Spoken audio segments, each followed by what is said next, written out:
fier d'être venu aujourd'hui pour l'inauguration de l'exposition Hommage à Kojiro Akagi, Paris je t'aime pour l'éternité.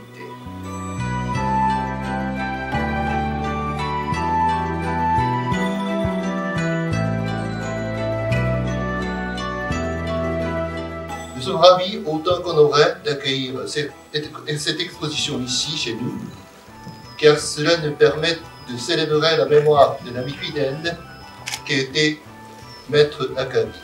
Et en ce sens-là, je voudrais sincèrement remercier M. Masson et toute son équipe de nous avoir accordé cette opportunité vraiment précieuse. Merci beaucoup.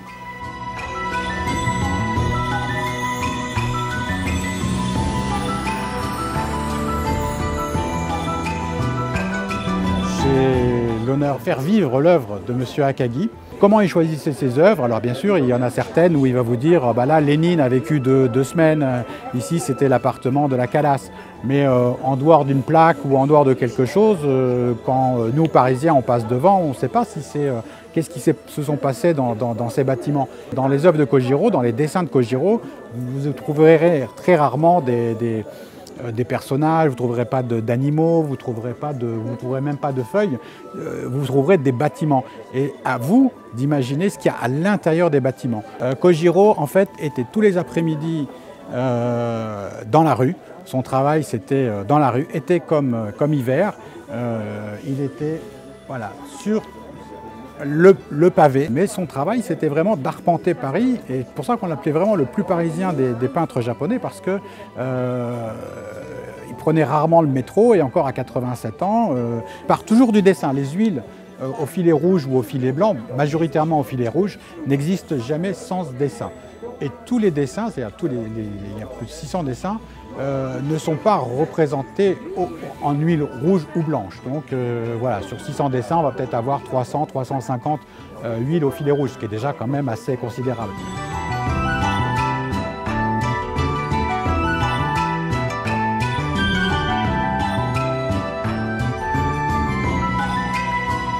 Je vous invite à voir cette remise solennelle de Notre-Dame par M. Akagi, Mme Akagi et donc Monseigneur Jean-Paul II.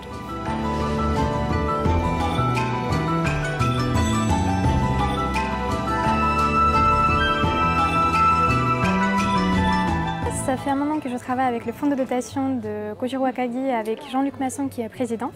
Donc depuis 5 mois, on s'est penché sur l'exposition à l'hommage de Kojiro Akagi pour justement retracer les plus belles villes de Paris qu'il a inspirées, qu'il a fascinées, et qui sont là, qui sont présentes ce soir et qu'on espère de vous introduire aussi dans ce monde à travers sa technique, à travers son talent de portraitiste de la ville.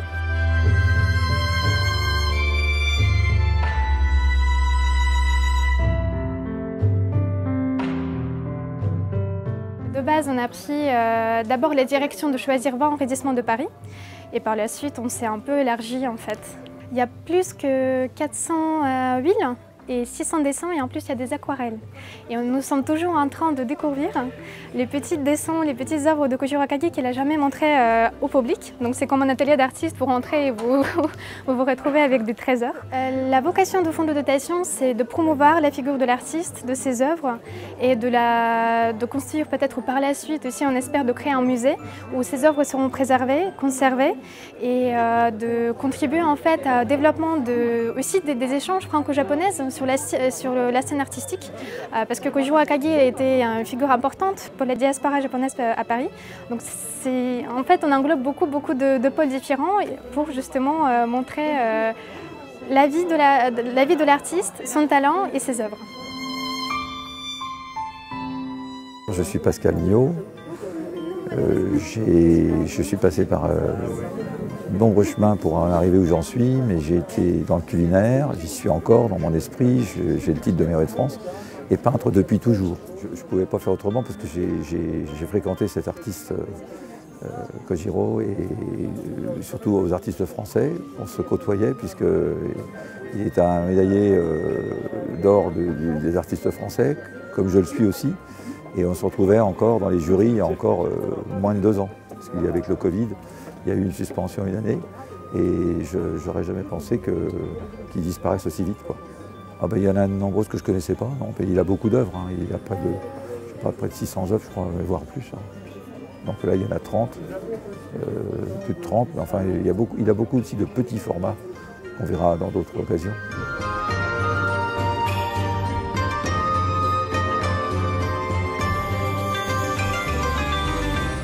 Et vous avez une préparation derrière qui est très spontanée, avec des coups de pinceau qui n'ont rien à voir avec les traits. Vous apercevez, vous voyez, ces couleurs qui sont très vite projetées, en fait, hein, avec des gros pinceaux, avec des structures jaunes, des structures là qui sont badigeonnées, qui sont lancées, hein, je veux dire, avec de la gestuelle, vous voyez, qui donnent ces choses-là, qui vont ressortir après, une fois que le dessin souligné de rouge va prendre une dimension complètement différente. Ça va lui arriver de refaire des choses plus approfondies, plus nettes, mais il laisse quand même une structure de fond. Vous voyez, vous retrouvez des grands coups de peinture qui sont des coups de peinture de départ. Je pense que peu de gens ont dû les remarquer, moi je les ai remarqués, parce que je travaille mes toiles, moi je travaille des axes. Vous avez des lignes qui sont là, qui paraissent, qui sont ce qu'elles sont, mais c'est très important. Il y a une structure qui va guider son travail. Voilà. Et là, c'est des grands coups de batigeon, on va dire, qu'on va retrouver derrière. Quand il va avoir, alors peut-être plus pour certaines œuvres que d'autres. Vous voyez ce que je veux dire? Moins pour un genre d'œuvre comme celle-ci, mais il y a eu du batigeon quand même.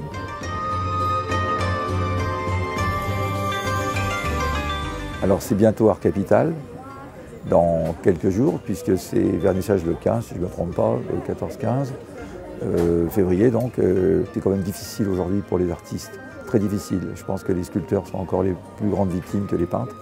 Et puis voilà, donc c'est des retrouvailles, ça va être chaleureux et voilà, et je repenserai toujours dans le jury, parce que aux artistes français, nous sommes le seul des 4 salons à remettre des prix qui rentrent dans l'histoire du Grand Palais. Comment dire, et bien sûr que Giraud faisait partie, comme il était médaillé d'or, donc il faisait partie des jurys pour les futures médailles, quoi. Donc là, je vais me retourner, mais je ne vais pas le voir. Donc ça va être un peu difficile, un peu dur. Voilà.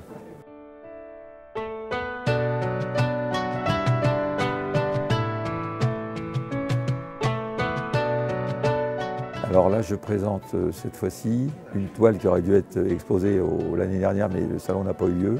J'ai tenu à la réexposer puisque c'est sur comment vaincre le Covid.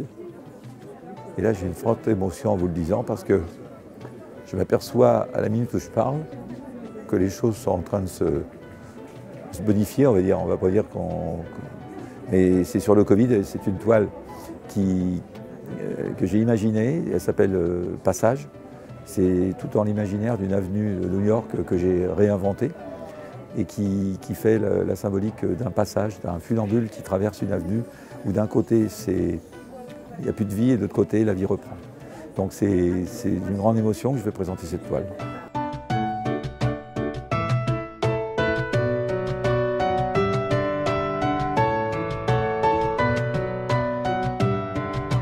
Le Japon est un pays qui m'attire et les Japonais, je les trouve des gens très intéressants. Regardez ces couleurs, c'est une gaieté, c'est fabuleux. Comment on a la Tour Eiffel, on a la cathédrale de la Trinité, on a Paris, Paris même un bateau-mouche, le soleil, ce ciel qui est multicolore et qui montre tellement cette chaleur. Vous êtes bienvenue à la Maison de la Culture du Japon, 1 quai Branly ou maintenant 1 quai Jacques Chirac, tous les jours du mardi au samedi de 11h à 19h avec un nocturne le jeudi jusqu'à 21h. Donc c'est une entrée libre.